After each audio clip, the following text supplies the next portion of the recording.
Hey, what's going on there, everybody? This is Sammy Leggett here representing TeamJVS, here to give you guys another movie review. This is from TIFF 50, the Toronto International Film Festival, the 50th anniversary, 2025. This is crazy. I'm talking about The Smasher Machine. This is that film that everybody has been talking about from Dwayne "The Rock" Johnson. I can go ahead and tell you off rip without wasting you guys' time. The Rock is real. He is great in this film. He is unrecognizable. Yes, you've seen him as a wrestler. Yes, you've seen him put in that work physically and emotionally in the ring, and even in his career. Like, he's done an amazing job, like making some of the biggest films of all time, right? But this is the first time emotionally he's put his blood, sweat, and tears into a film. And he has Benny Safdie and, of course, Emily Blunt to thank for that as well. But he has put in that work in this film. So let's go ahead and unpack that. So the movie centers around Mark Kerr. Mark Kerr was one of the pioneers for MMA, what we know of the UFC now. Now, in the back of the day, as far as the MMA and UFC, anything goes. Like, there was eye gouging, like people were getting hurt, people were nearly dying, and you do whatever you got to do to win the fight. And at that time, I remember, like, you'd watch at your own discretion. Like, you like, I don't know what's about to happen to this person. Now the rules are very different than what they were. So a lot of the foundation of the UFC will build off of people like him, like Mark Coleman, played by Ryan Bader in this film. Now, Ryan Bader in this film, he actually is an MMA fighter, which is really interesting. I'll get to him in a second. But the movie really does surround a certain segment of time in Mark Kerr's life. And it's from that transition period to, you know, where he has a very interesting incident that happens in the later part of his life. And within the film, he does have a very interesting relationship with Emily Blunt's character, Dawn Staples. Dawn Staples, if I had to kind of telegraph her as a character, like, she's very codependent. She likes to be needed. She likes to be the center of attention. And he, unfortunately, is a perfectionist and is driven by the point of being that person at the top. That defines him.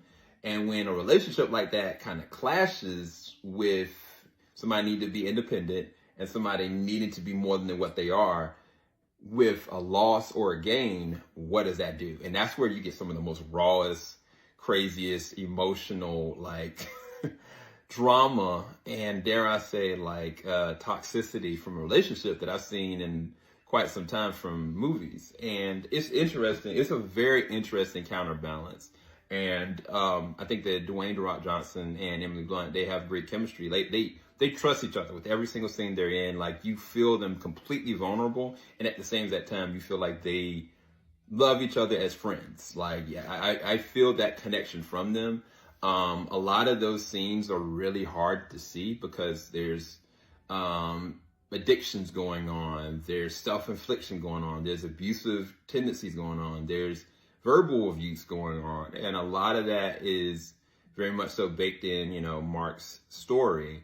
But they also try to tailor it. They don't go too off kilter like the later part of his life or even before MMA. They just keep it to those sections. Now, I think from a film standpoint, if we saw a little bit more from the past or even towards the future of certain things that happen, I think it would have made from the story very more interesting. I think it's just confined to just this segment in time, for better or for worse.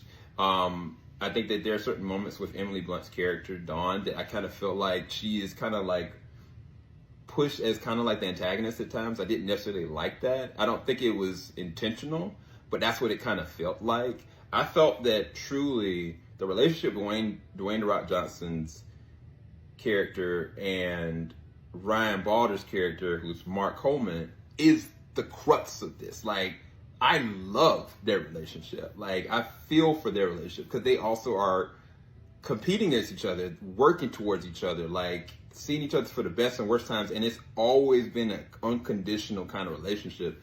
And it's so interesting. It's very raw. There's one moment that takes place in a hospital room, in a hospital bed, and it felt real. The conversation actually felt real. And that's why I give Ryan his props, because he gives a heck of a performance. Like they're walking off each other really well, but it felt, all their scenes together felt real. Those scenes that are with Dwayne and Emily felt dramatified and technically realistic if there was like a very toxic relationship. And I guess if it's an eye count, then that is what it is. But Ryan and Dwayne's scenes felt very real, like this is really happening. Now, the other thing that I got to talk about is all the actual fights. Like the fights that you see, some of these fights I think are actually real. Like, I think the Rock is actually getting hurt. And it is insane to actually watch. It is well filmed. Like, this is a very beautiful film. And they go to different locations. And they spread no expense as far as, like, set and conditioning and how all this is kind of working. And you get in the inner workings of kind of where the media's perception is versus what it actually is versus what these fighters are actually thinking, what their real relationships are. It's very interesting conditional. So I think that they handle it from cinematography standpoint great. But the thing is, I meant what I said, that Dwayne "The Rock" Johnson is unrecognizable. He looks like what Mark Kerr looked like before in all those different times. Like, they're going to get an Oscar nomination just off of the makeup alone. And I think that Dwayne, he's going to get probably his first look at an Oscar nomination. He is great in this. Like, it's undeniable. He is transformed. I think that Benny, from a directing standpoint, keeps it tight. He knows what he wants. I just don't know if the general perception is going to be that this is a story that they want to kind of like dive into without getting context or subcontext of who and what they are. If you're not an MMA person, or if you don't know the actual history, I don't know how much you're going to be connected to this outside of this segment of time, the way that the movie conveys it. But from what you see, I think they do a really good job with it, near to great. But if I had to give it a rating, I would give it a 8.5 or 8 out of 10. I think it's really well done. I think they do a really good job of transition. Like,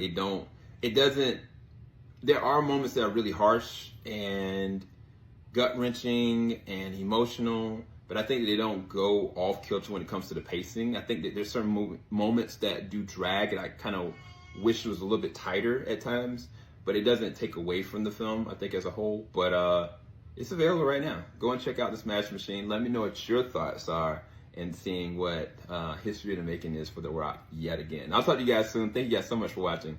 Peace, everybody.